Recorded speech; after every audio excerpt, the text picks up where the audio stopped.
vinyl records, film cameras, typewriters. Do hipsters genuinely wish they were born in another decade? Or is their love of retro just an easy way to buy authenticity in a world that seems ever more artificial? Today, I ask the question, why do hipsters think the future is actually the past?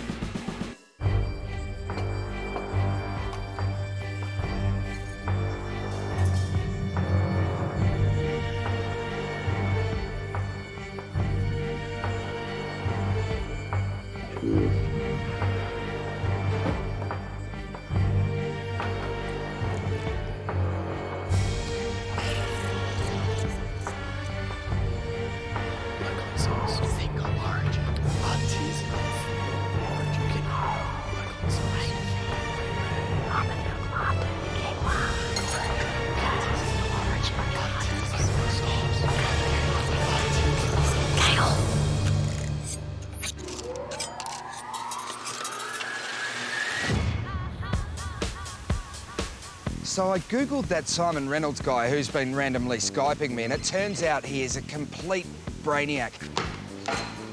Food increasingly is a big zone of hipsterdom. He even wrote a book on why people love retro. But it's this chapter that's got me really interested. Turning Japanese, the empire of retro and the hipster international. The writing's really small. Is there an audiobook version? No. Can you read it to me on the plane then? No.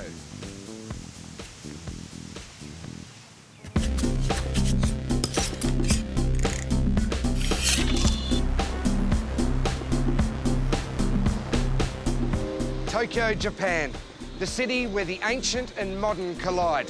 So, what makes Japan the empire of retro? My translator and tour guide Yuka has agreed to help me find out. Hello, Hi. Yuka. Yes, I'm Yuka. Hello, nice to meet you. Welcome to Tokyo. Oh, thank you. I wanted to find out how Japan's intense retro fascination compares with hipsters in the West. Yuka had arranged an audience with Matsumura-san, club owner and godfather of Japanese vintage style. If anyone can help me understand the Japanese love of retro, it's him.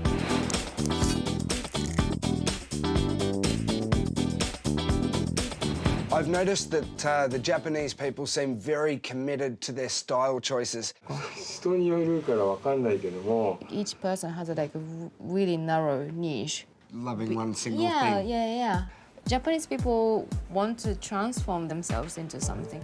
Hip-hop style or like rockabilly style, they found the basic part of Japanese fashion comes from the envy feeling towards Western people. Because we are small, because we have bigger heads and we don't have like double eyelids, all of that. So we kept like longing for like Western culture and being like Western people. They're more committed than Westerners Yeah, are. we nailed it so well that now those like Western people are looking at us thinking, holy shit, they're amazing. But it's actually coming from you guys. Yeah, right. Wow. How important is authenticity when it comes to Japanese style? フェイクこそ新しいその偽物なんだけどモノマネだからね。If you like nail it so well, Yeah. it becomes originality. Yeah, right. But definitely they just want to show off. They just show off. 目立ちたいっていうかちょっと自分。Now like Facebook and Instagram, you have online like existence, right? Yeah. So people are becoming more show off, like even more show off because you want to impress people and you now have a way to impress people. Are you a hipster? いやそれは分かんないけど。He just wants to support those kids. He's kind of like that figure. Right, yeah. Cool. どうもありがとうございました。ありがとうございます。Thank you.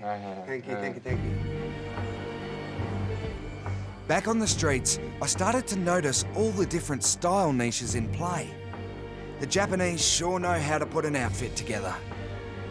I also started to feel a bit paranoid and underdressed. Would I end up like this guy? Arrested by the fashion police for not being niche enough.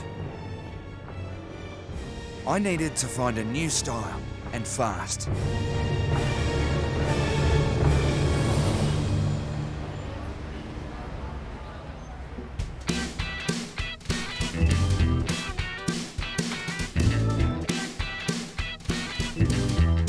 I've always liked rock and roll. Maybe that could work for me.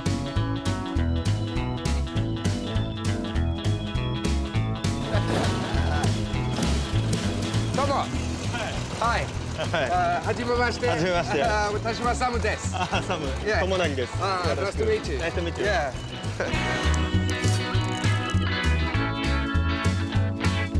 When did you fall in love with American 1950s? How did it happen? 小さい時に、家族が Surprisingly, he was born in Buddhist temple. Ah. His family owns a Buddhist temple, and then but like all his like family members were like super into 50s like American music. And then one day, his mother bought him a Buddy Holly. Oh, Like, yeah. And so that's when he like really got hooked. Yeah, on this. right. Yeah. I would call Tomo vintage cool, man. やっぱなんかヴィンテージから影響を受けるんですけど、 What he sells now there is like what he made out of those vintage stuff and like made it into something new. One day like this style, like nobody was doing this kind of style.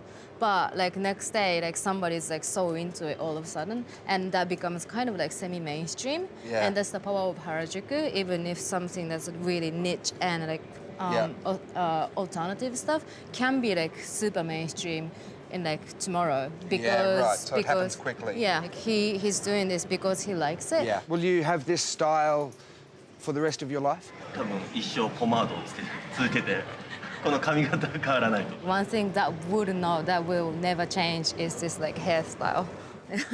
Yeah, well, I wouldn't change it either. It's perfect, yeah? Pretty hot, huh? Yeah, right? Totally. Tell him that he makes me feel very uncool. なんかトモさんの前に立ってるとすっごい自分がかっこ悪く感じるって。I tell him I've travelled the world talking to cool people, and he is most certainly the cooler. Wow, that's Yeah. awesome. Yeah, very much, man. Rock.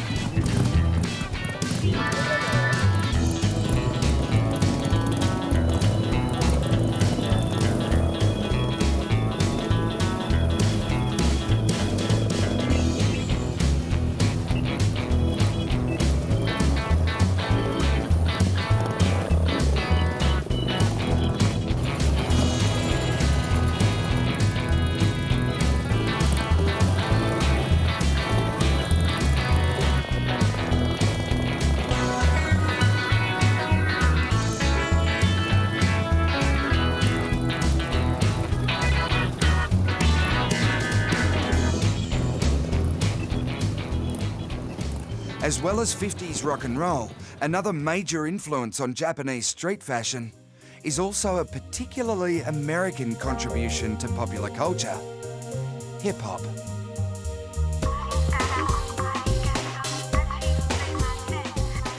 How would you describe your style? ヒップホップを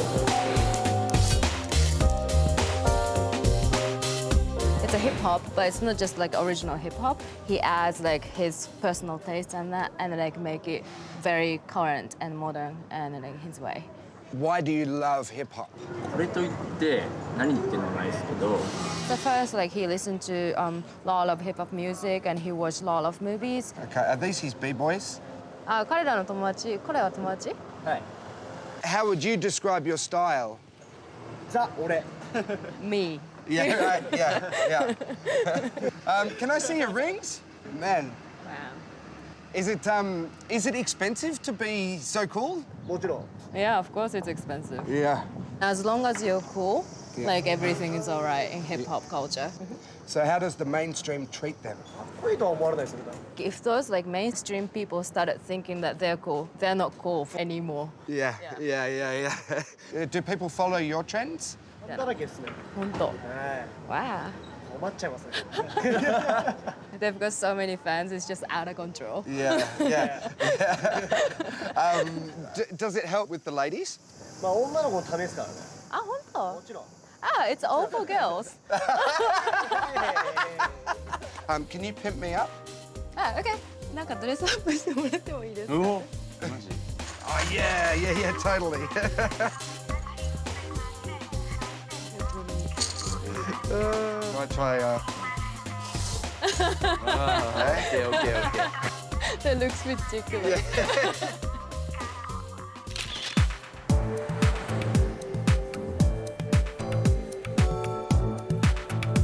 I came to Tokyo to find out about retro. What I found was people who don't care whether they're mainstream or underground.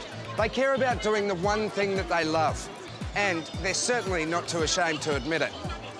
That kind of single-mindedness is not something I see a lot of in the hipsters back home.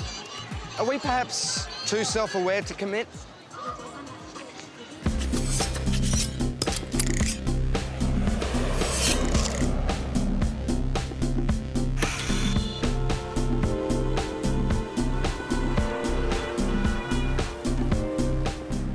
Maybe the man who literally wrote the book on retro will have the answers.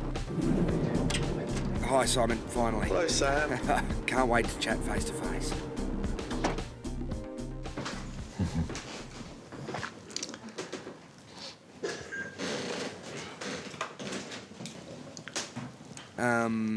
Cue titles?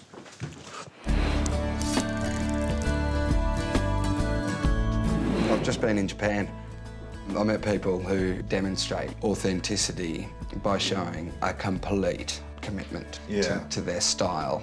They don't have that same hang-up about originality. They don't have this belief that you have to innovate or come up with something very quirky and individual. It's much more about doing it right. If you did that in the West, you'd be regarded as an obsessive freak. Is this a cultural difference? Really, the original hipster was white bohemians who were looking to black culture, to jazz and to blues, living more urgent real lives. In the 90s, the problem was that you had hip-hop culture and then you had this phenomenon of the wigger, the white guys trying to be down with hip-hop and using the slang, and that became like a joke, like seemed embarrassing for these people to be pretending to be black.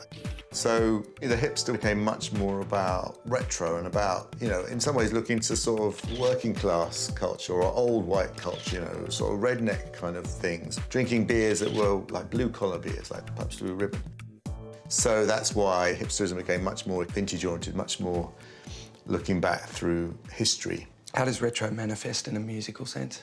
These cool objects, these machines that are in your room or your rehearsal space. Kind of analog synthesizers and all of that kind of stuff. They're more hands-on. It's more like an artisanal kind of way of making music. It looks great on stage. You're grappling with a physical machine.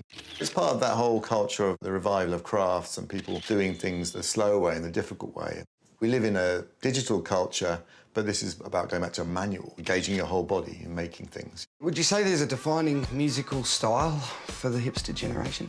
Hipsterism, it needs new markers of cool, and you know, if you're a band starting out, you need something to differentiate yourself. And if you can't think of some new, unheard of sound, then you have to go to the archives of pop music.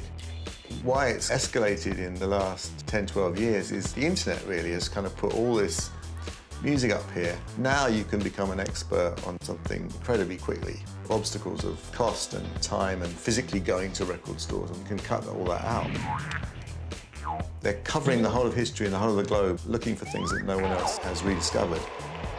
Suddenly making records that sounded like Hall & Oates or like, you know, yacht rock, 80s, shiny, super produced pop music, that became hip. In the early days of indie music, that was the enemy. Have we run out of ideas? Is that what it is? When you reach that point where, you know, Christerberg and Hall & Oates are like touchstones for you, then it feels like the hipster project is done. There's nowhere left to pillage, basically.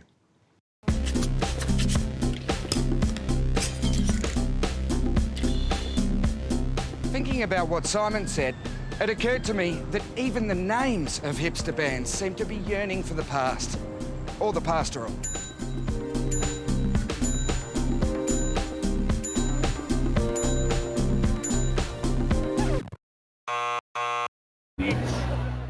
While it might be easy to say that musically there's nothing new under the sun, if you're dancing, does that really matter? And as I was about to discover, the musicians themselves are certainly not shy of name-checking their influences. With music going back, it's like being excited about what is being generated and returned and pushed on forward.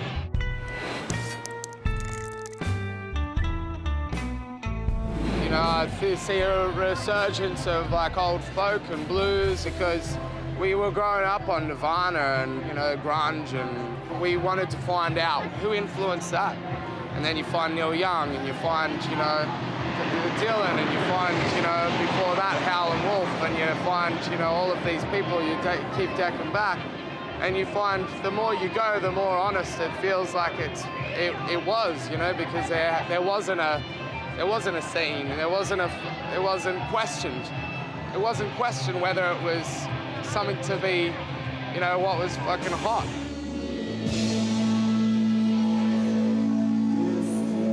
Maybe there is more to this than just fashion.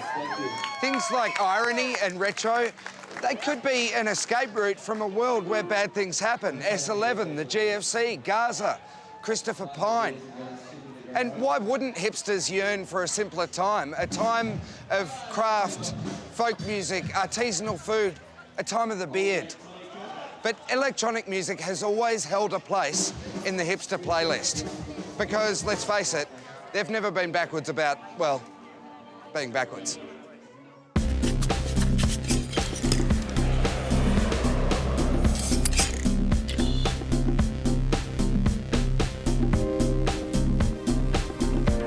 Do you have any new stuff here?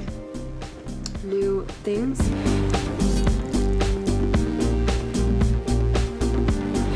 This place, it's a nod to the past in It a way, is, isn't very it? much. Love those speakers. Oh, yeah. We haven't found anything that's new that we like the look of. Every few months, it seems, there's an article about the revival of vinyl. And did it ever really go away? In my life, no. I've always bought records, had records, play records. Why? I like having an object. If you're travelling the world, kind of DJing, do you have to be very selective in order to avoid excess baggage fees? Yeah, I used to be that I would carry a lot of records, but I would always carry them on the plane with me because I never wanted to risk losing them, and my back was just killing me after a while. But do you have any music up there in that cloud? Yeah, for sure. I think Which collection's bigger? the digital library is bigger, but it also has a lot more filler. So it's not necessarily better. Yeah. Yeah. They might love vintage and retro, but hipsters have succumbed to the pull of social media along with everyone else. It's inextricably woven into the vintage fabric of hipster existence. What's the point of doing all this cool stuff if you can't post it to Instagram and make your friends jealous? Instagram, Insty! I'm addicted. I check it 5 times a day, although I wouldn't tell anyone that. I do enjoy Instagram, yes. I like a good selfie and letting other people know how good my life is. Yeah, I'm a really big fan of Instagram. There's a little bit too much food porn on there for me. You know, I'm just way over hashtags. Love Instagram. Hashtag Instagram. Boom.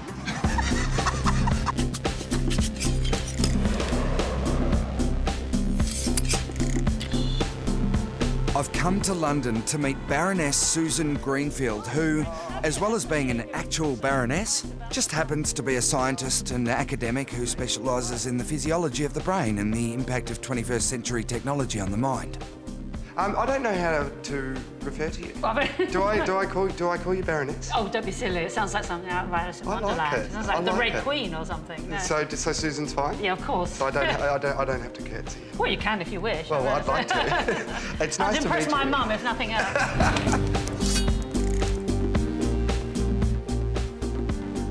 Hipsterism is about the self. About the self, how you dress, what you look like. Yeah?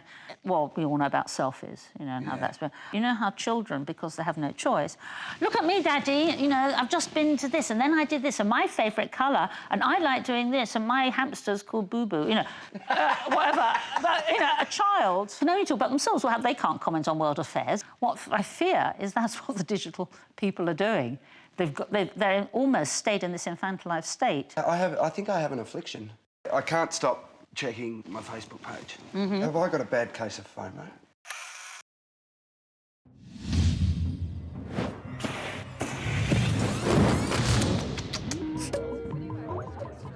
Can you help me?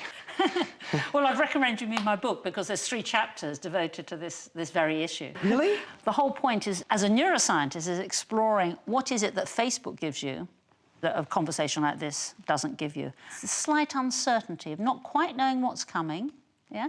But knowing that something will come, so it's a bit like playing a fruit machine.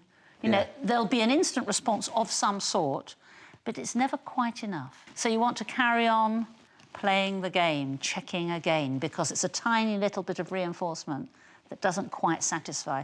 And we know that the basis for that in the brain is a chemical called dopamine. And what you're seeking is some kind of approval or feeling that you're connected, because if your identity is defined and constructed externally in that way, by definition, it will be rather fragile and it needs constant reassurance. Now, what's really interesting is as we're talking, we haven't met before, but we're monitoring the body language. You're leaning forward, so I lean forward. You're at least politely pretending you're interested in what I'm saying, and you're smiling in the right time, you know? So you're putting me at my ease. This is making me open up more to you. Would you tell me a secret if I was looking like this? Definitely not. No, there we go. But would you if I'm going like this? Absolutely. Yeah, exactly. So, well, you don't have to. No, I trust you already. Exactly. But you're nailing me. It's it's awkward. So all these skills, voice tone, body language, eye contact, whether or not you touch someone, where you touch them, and so on, all that is vital for establishing interpersonal rapport and empathy. Now, those things are not available on Facebook. It makes you very vulnerable because you're opening yourself and talking about things that are important to you, but to people who might come back and not understand you, who might criticise you. You might distort things a bit, that your social life is more interesting or crazy, that, you know, that you always look like that ideal photo Or that you all look my like. thoughts are interesting. All those things, yeah. And, of course, the real you. What happens to the real you? There's no one to confide in, no one to talk to. You're even lonelier. The whole essence of social media is you're outreaching in an unprecedented way to huge numbers of people. If you're constantly outputting and there's this frenzied pace of input, output, when do you have time to do the middle bit, which is be you, to think? So I can rob you of your identity? You can. Identity and privacy are very close things. If you give up your privacy, you're also risking your identity. Facey. Facey. What do you think of Facey? Facebook. Facebook is a wonderful way for people to share their ideas and the way that you should live your life. You know, my mum's friends with all my friends now, so it's not as cool as it used to be. Can't really write what I did on the weekend anymore. Oh yeah, I love Facebook. It's changing the world. I know everyone gives it a bad rap for all of its privacy issues. Just use Facebook for lurking. I find it funny. Lurking? Yeah. What does that mean? Just stalking people, seeing what they're up to. Did you know that Australians check their Facebook more regularly than any other nation? You've got some stiff competition, I'd have thought, there. In Britain, people spend more time online than asleep. That's the latest. Holy moly.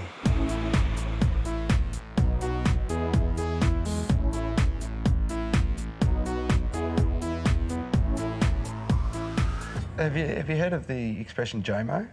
The cure for FOMO? Joy of missing it, yeah.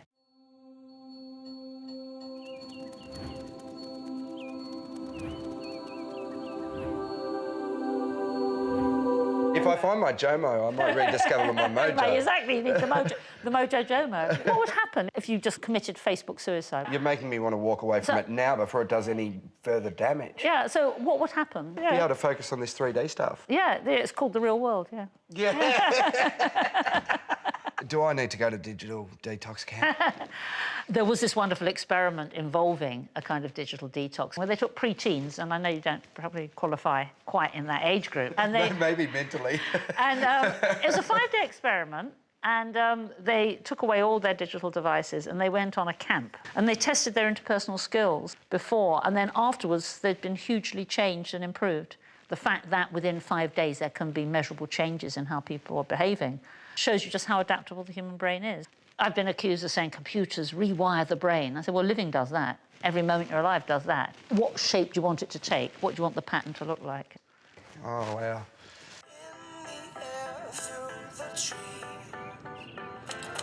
Camp is a safe place where you can be yourself and just have fun.